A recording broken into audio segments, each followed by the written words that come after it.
Live from New Delhi, you're watching DD India Live, India's voice to the world. I'm Ramesh Ramachandran, coming up in the next 30 minutes. Campaigning for Phase 3 of India's election picks up pace. Amit Shah of the BJP and Priyanka Gandhi Vadra of the Congress Party campaign in Gujarat. Prime Minister Narendra Modi holds rallies in Kolhapur, Maharashtra. He's to hold another rally in Goa. Israel responds to Hamas's ceasefire proposal. An Egyptian delegation visits Israel for talks on the release of hostages. Gaza aid from Cyprus resumes.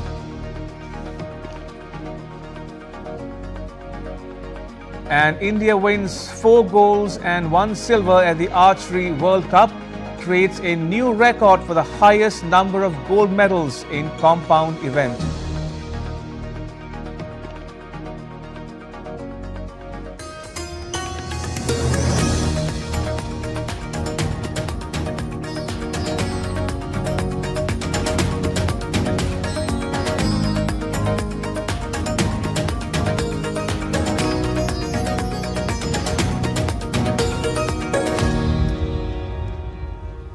All right, let's get you the latest on the world's largest democratic election in India.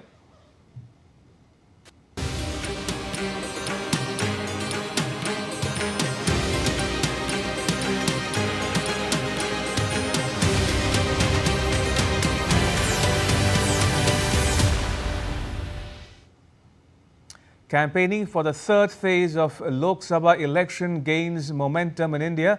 Top leaders of major political parties are making a strong pitch to woo voters. BJP leader and Prime Minister Narendra Modi is visiting Maharashtra and Goa on Saturday.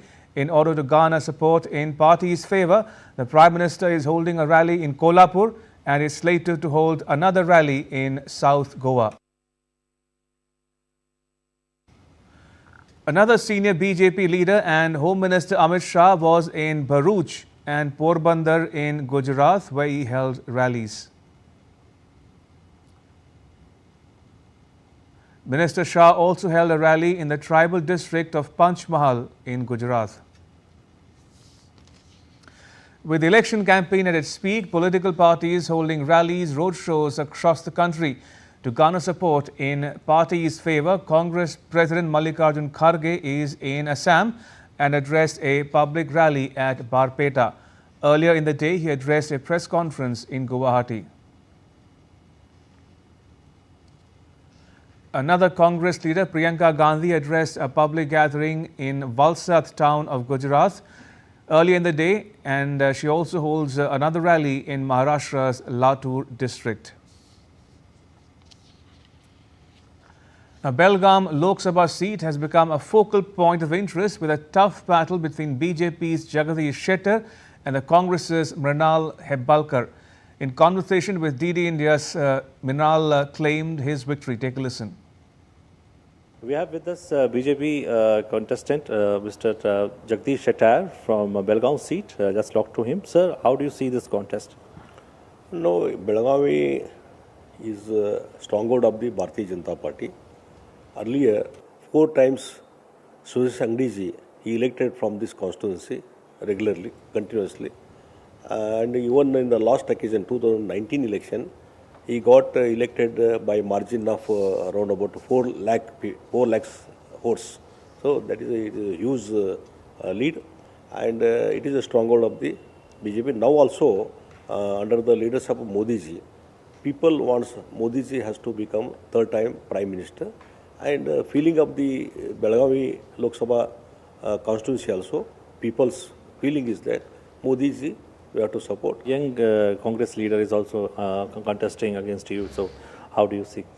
No, as usually Congress is fielding candidates in entire Karnataka. Like here also they are fielded the candidate, and now there is no credibility for the Congress in Karnataka. Corruption is going on. Law and order maintenance is not very weak. So, people's confidence in Congress government is almost coming down. So, here also in Belgaum, there is no credibility for the Congress party in the Belgaum district, and I think who are the contesting, but here BJP is strong, our workers are strong, our leaders are strong, and according to me, every day BJP support is increasing in parliamentary constituency. Definitely we are going to win this election. So he's quite enthusiastic about his victory, but let's see what people has to say when they will vote and they cast their vote. From Belagavi, this is Chandrasekhar with camera person Shiv Kumar for DD India. The third phase of India's election will witness 95 constituencies across the country going to the polls. Now, this figure includes the Betul constituency in Madhya Pradesh, where the voting process initially scheduled for the 26th of April was adjourned because of the death of the BSP candidate. The third phase of election will witness 12 states and union territories participating in the democratic process. A total of 1,351 candidates contesting the elections in Phase 3. Now, this figure excludes the sole BJP candidate in Surat, who has already been elected unopposed. And several people from the Sikh community joined the BJP in New Delhi on Saturday.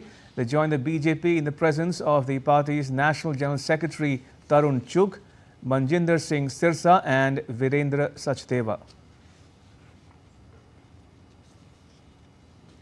So that was all about the Indian elections. Moving on for now, Hamas on Saturday said that it had received Israel's official response to its position on ceasefire.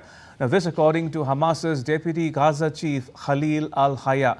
The negotiations remain deadlocked, though, with Hamas sticking to its demand that any agreement must end the conflict. Meanwhile, an Egyptian delegation visited Israel for talks with Israeli officials on Friday, looking for a way to restart the talks to end the conflict and the release of the remaining hostages.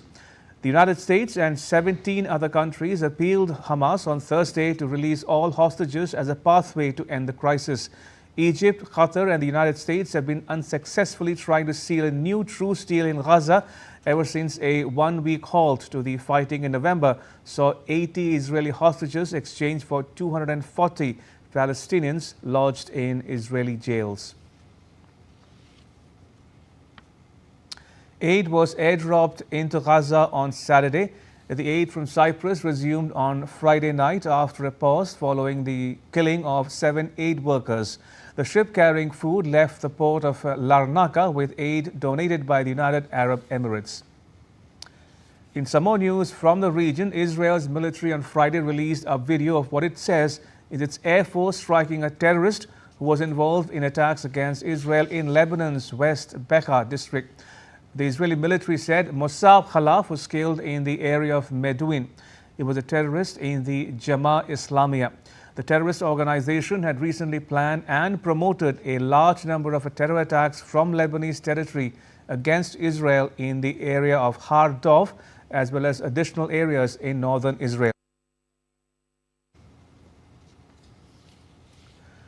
Israel's hardline National Security Minister Itamar Ben-Gvir was hurt in a car accident and taken to hospital on Friday. A police official said that 2 other people were injured in the incident and that the police was investigating the case. Ben-Gvir was leaving the city of Ramleh near Tel Aviv, where the police said a suspected stabbing attack had taken place a short while ago. Moving on, U.S. Defense Secretary Lloyd Austin has said that Iran should question the effectiveness of its weapons systems after its failed attack on Israel earlier this month. He said that Israel has a significant ability to defend itself. Now, what the Iranians learn, I'm not really sure, but what they should learn is that, first of all, their systems don't work as advertised. That they employed a lot of munitions with the intent on creating significant damage in Israel. They should be questioning the effectiveness of their weapon systems and their planning. So hopefully they don't walk away from this overconfident that they can do this at will, because I think Israel has demonstrated that it has a significant ability to defend itself. A UN spokesperson has said that the Office of Internal Oversight Services has been investigating 19 UNRWA staff. Now, UNRWA is considering what administrative action to take while they are under investigation. One case was closed as no evidence was provided by Israel to support the allegations against the staff member. In some more news from the region, the US military said on Friday that Iran-backed Houthis launched 3 anti-ship ballistic missiles into the Red Sea from Yemen, causing minor damage to one ship called the UK-owned MV Andromeda Star. The US Central Command said on the social media app X that a missile landed in the vicinity of a second vessel, the MV Maisha, but it was not damaged. Yemen's Houthis confirmed that their missiles hit the Andromeda Star oil tanker in the Red Sea. Their spokesperson said that the Panama flagship was British-owned, but shipping data shows that it was recently sold. Its current owner is registered in Seychelles. The tanker is engaged in Russia-linked trade. It was en route from Primorsk in Russia to Vadinar. Now, the Houthis have launched repeated drone and missile strikes in the Red Sea, Bab al-Mandab Strait and Gulf of Aden since November last year, forcing companies to reroute cargo to longer and more expensive journeys around southern Africa. The attack on the Andromeda Star comes after a brief pause in the Houthis' campaign that targets ships with ties to Israel, the US and the UK. Iran's foreign minister has said that the crew of a seized Portuguese flag ship linked to Israel have been granted consular access and are expected to be freed. Iran seized the container vessel called MSC Ares with a crew of 25 in the Strait of Hormuz on the 13th of April, days after Tehran vowed to retaliate against a suspected Israeli strike on its consulate in Damascus, Syria. Iran had said that it could close the crucial shipping route. According to Iranian media, the country's foreign minister, Hossein Amir-Abdollahian, spoke to his Portuguese counterpart about the matter. Iran's foreign ministry said that the ship was seized for violating maritime laws and that there was no doubt that it was linked to Israel. Recent attacks on merchant shipping in the Red Sea and the Gulf of Aden by Yemen's Iran-aligned Houthis have affected global shipping. Still to come on DD India Live. India hopes to inspire other nations to harness the power of digital public infrastructure.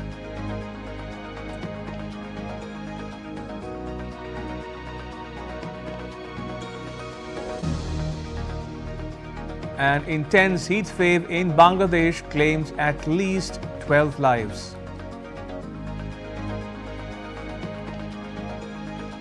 And a special report on a war cemetery in India's northeastern state of Nagaland.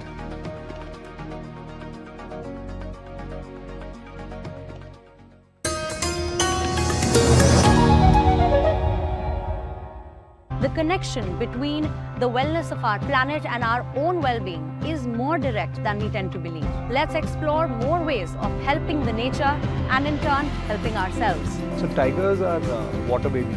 If the forest is degraded, you will not have perennial water bodies. As in, the streams will dry out and therefore you don't have tigers. These are all valuable to our economy, but they aren't valued in our economy. Nature like this is being left out of the equation.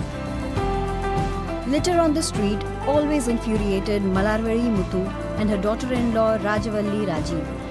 They thought that people might not throw their garbage on the street if they could get money for it instead. And that's how the idea for the garbage bank was born.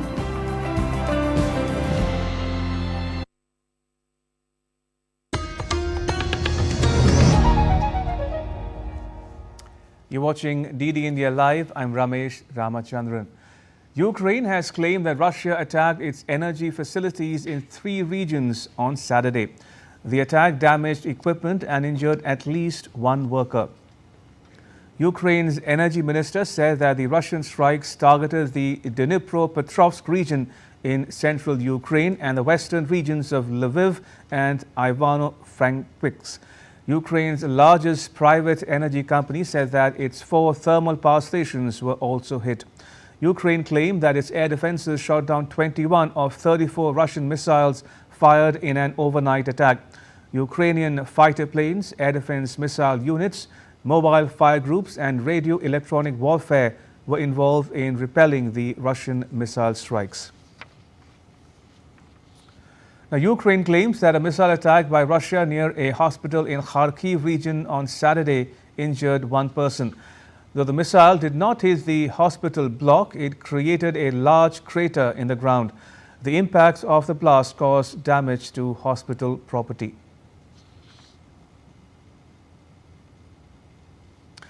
Russia will look for ways to overcome what it regards as any illegal sanctions that the European Union imposes on its liquefied natural gas operations. The European Commission's next sanctions package is expected to propose restrictions on Russian liquefied natural gas for the first time, including a ban on transshipments in the EU and measures on 3 Russian LNG projects. The Kremlin spokesperson said that efforts are being made to push Russia out of the energy markets. U.S. Defense Secretary General Lloyd Austin announced new weapons purchases for Ukraine worth $6 billion on Friday. The announcement comes days after U.S. President Joe Biden signed a long-awaited aid package containing $61 billion in military support for Ukraine. General Austin said that the U.S. will provide Ukraine additional Patriot missiles for its air defense systems as part of the new aid package. The new funding, which is the largest tranche of U.S. aid sent to date, also includes high-mobility artillery rocket systems, also known as HIMARS, as well as Switchblade and Puma drones, counter-drone systems and artillery. I'm also pleased to announce today an additional commitment of $6 billion through our Ukraine Security Assistance Initiative. That will allow us to procure new capabilities for Ukraine from U.S. industry. This is the largest security assistance package that we've committed to date. Meanwhile, NATO Secretary General Jens Stoltenberg called on allies to follow Germany's example and increase their aid to Ukraine during a visit to Germany on Friday. Germany is the biggest European contributor of military aid to Ukraine. You just decided to send a 3rd Patriot system to Ukraine, and I strongly believe that other allies should follow the example of Germany. Australia's Defence Minister Richard Marles, during his visit to Poland, said on Friday that his country is committed to supporting Ukraine and become much more illuminated about what is taking place in Europe. Marles said that Australia and Poland have started talks on trade. We are very committed to supporting Ukraine in its conflict with Russia, but we have also become much more illuminated about what is occurring in Europe, and in that sense the relationship with Poland is put into sharp relief, and we see that there is enormous opportunity for our two countries to work together. U.S. Secretary of State Antony Blinken raised concerns on Friday about China's support for Russia's military. It was one of the many issues threatening to sour the recent improvements in relations between the world's 2 biggest economies. Blinken raised the matter during 5.5 hours of talks with China's top diplomat Wang Yi in Beijing. The visit produced little progress on contentious issues such as U.S. complaints about cheap Chinese exports or tensions over Taiwan and the South China Sea. I reiterated our serious concern about the PRC providing components that are powering Russia's brutal war of aggression against Ukraine. China is the top supplier of machine tools, microelectronics, nitrocellulose, which is critical to making munitions and rocket propellants, and other dual-use items that Moscow is using to ramp up its defense industrial base. A defense industrial base that is churning out rockets, drones, tanks, and other weapons that President Putin is using to invade a sovereign country, to demolish its power grid and other civilian infrastructure, to kill innocent children, women, and men. In some other news, Buckingham Palace says that Britain's King Charles will return to public duties next week for the first time since being diagnosed with cancer. A photograph of King Charles and Queen Camilla posing in Buckingham Palace Gardens was released to mark the announcement on social media. Although Charles continued with official state business, the diagnosis led him to postpone public engagements to begin treatment and rest. King Charles had been diagnosed with an unspecified form of cancer in February. The Asian Development Bank committed $23.6 billion from its own resources in 2023, including $9.8 billion for climate action to help Asia and the Pacific progress on sustainable development. These figures are among the financial and operational results published in ADB's annual report 2023. The report summarizes how the ADB supported its developing member countries to addressing the worsening climate crisis, as well as the impacts of conflicts, food insecurity, and increased debt burdens, among other challenges. The $23.6 billion comprise loans, grants, equity investments, guarantees, and technical assistance provided to governments and the private sector alike. India hopes to inspire other nations to emulate its journey of empowering people through digital public infrastructure.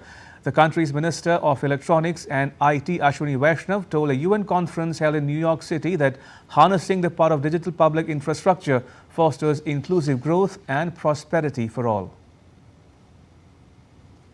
India has made it a policy objective to ensure that the benefits of digital revolution reach every corner of our diverse society. The vision has led to the development of India Stack, a bouquet of digital tools accessible to everyone. Building this public infrastructure was a true team effort. The government, private sector, non-profit organizations, and volunteers all played a crucial role. The India Stack is like a set of building blocks for our digital world. In some more news from South Asia, forest fires in India's Uttarakhand became more severe, with the flames reaching the High Court colony in Nainital. Chief Minister Pushkar Singh Dhami conducted an aerial survey of the situation in Nainital and its surrounding areas. An Indian Air Force helicopter faced challenges in extinguishing the fire while transporting water from Bhimta Lake to douse the blaze. The Forest Department called in the Air Force and Army to help control the fire, which had been burning for more than 36 hours and had destroyed hectares of forests. India's Met Department has predicted a heat wave over eastern and southern peninsula areas of the country till 30th of April. The heat wave is likely to prevail in many places over the Gangetic West Bengal, parts over Odisha, and pockets of sub-Himalayan West Bengal. The Weather Department issued a heat wave alert for Thane and Raigad districts of Maharashtra and parts of Mumbai till the 29th of April. Meanwhile, India's capital, New Delhi, is expected to receive a light rain with thunder showers on Saturday, accompanied by gusty winds. An intense heat wave in Bangladesh has claimed at least 12 lives. Hospitals are struggling to accommodate an influx of heat stroke patients. Respite from the prevailing heat wave condition across Bangladesh is unlikely, and it has turned very severe in Rajshahi, Chuadanga and Pabna districts, said a regular bulletin of Bangladesh Meteorological Department on Saturday.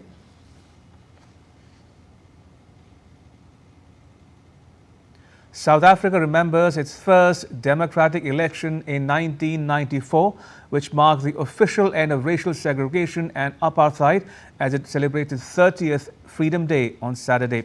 South Africa's President Cyril Ramaphosa addressed the celebrations at Union Building in Pretoria and said, "We gather as a united people of all races at the same Union Building that once symbolized our pain and oppression." In some more news from Africa, flooding and heavy rains in Kenya have killed at least 70 people since mid-March. Kenya and other countries in East Africa, a region highly vulnerable to climate change, have been lashed by severe downpours in recent weeks. More than 1 lakh people have been displaced by floods. At least 64 public schools in the capital were flooded and had to shut down. Roads and bridges have been damaged. Kenyans have been warned to stay on alert, with more heavy rains forecast across the country in the coming days as the monsoon batters eastern Africa. Other Eastern African countries have reported flooding, with 155 people reported to have died in neighboring Tanzania and more than 200,000 affected in Burundi. Let's get you some more news from India now. The war cemetery in Nagaland's capital Kohima in India's northeast is a solemn tribute to the brave souls who perished in a fierce battle against Japanese invasion. The cemetery is located where the Japanese advance was halted. It's maintained by the Commonwealth War Graves Commission. And now to all the news in the world of sport. Indian athletes claimed 4 gold medals at the Archery World Cup in Shanghai on Saturday. The women's team led the charge as the trio of Jyoti Sureka Vennam, Aditi Swami and Parneet Kaur got the better of Italy's players by 236 to 225. The Indian women's team dropped just 4 points and managed to beat the 6th-seeded Italy without breaking a sweat. On the other hand, Abhishek Varma, Priyansh and Prathamesh Fuge produced a similar display of dominance against the Netherlands and came out victorious by 238 to 231. The Indian men's team dropped just 2 points. India added a 3rd goal to its kitty as the pair of Jyoti Sureka Vennam and Abhishek Varma won the compound mixed team gold medal by beating Estonia 158 to 157. Jyoti Sureka secured a 4th goal for India when she defeated the Mexican archer to win the individual compound final, while Priyansh won silver after he lost to Austria's player in the individual compound final. Now, D. Gukesh is the youngest winner of the prestigious Candidates Tournament and 2nd Indian after Vishwanathan Anand to do so. Next, he will face Ding Liren at the World Chess Championship. In an exclusive interview to DD India's Suchitra, Gukesh said that he was confident of a victory. He thanked his fans for their support and hoped to give his best in the final. What were your realistic expectations when you were leaving for this tournament? It's been a nice experience, and yeah, the expectations were quite high. Just the first place mattered to me in this tournament, and that's what I've been aiming for since the time I qualified. When did you feel that you can actually win this tournament? I would say I started quite well, and I felt in general quite about my shape. But really, the moment where I felt I could do it was on the rest day after the 7th round loss against Ali Reza, because I felt so much motivation and so much energy. The last round, what were your feelings? What were you going through? After I finished the last round, I was following the other game, and it was super stressful for me and my entire team. Me and my coach Gayaski were watching the game live, and at some point we couldn't watch anymore, so we closed the laptop and went for a walk. After the result came, my father came and told me. So when you entered that last round, the 14th round, what was your strategy? There was no need to panic. I just wanted to play a normal game. I wanted to play solidly, and Nakamura, he had to really press, and if he overextends, I'll take the chance and win outright. But I got some chances in the game, but it involves taking some risk, and I was not really ready for it. So I decided to play it safe. So what is going to be the most challenging thing when you face Liren? Yeah, surely it's a strong player. I'm really excited to play the World Championship. And the biggest challenge would be how I approach the match and what kind of state I will be in. Obviously, I have a brief idea of what I'm going to do and what kind of shape I want to be achieving that status. India is in the race to host that World Championship match. What is your take on that? It would be very nice. I don't know many of the details yet. It's still a bit early. But playing at home is always special. And if it happens, it would be nice. But in general, I'm happy to play anywhere in the world. What kind of guidance, advice you are getting from Vishwanathan Anand? Because he is the most experienced person around you. Of course, he's been a huge inspiration from the start. He has not only been an inspiration, a role model, but also a mentor. He has taken upon himself to develop the next generation of Indian chess. Without him, none of this would be possible. And thank you so much for talking to us, and we wish you all the best. And with that, it's a wrap on this edition of DD India Live. Now, for those of you on the go, you can get all the latest news and updates on the DD India mobile app. This app is available on both Android and iOS platforms. You can scan the QR code on the screen to download it now. Let us know your thoughts on the news of the day. You can connect with us on Facebook, X and Instagram. You can also check out our website ddindia.co.in. We'll be back with more news as it breaks here on DD India. I'm Ramesh Ramachandran. All of us here in New Delhi, thanks for watching DD India Live.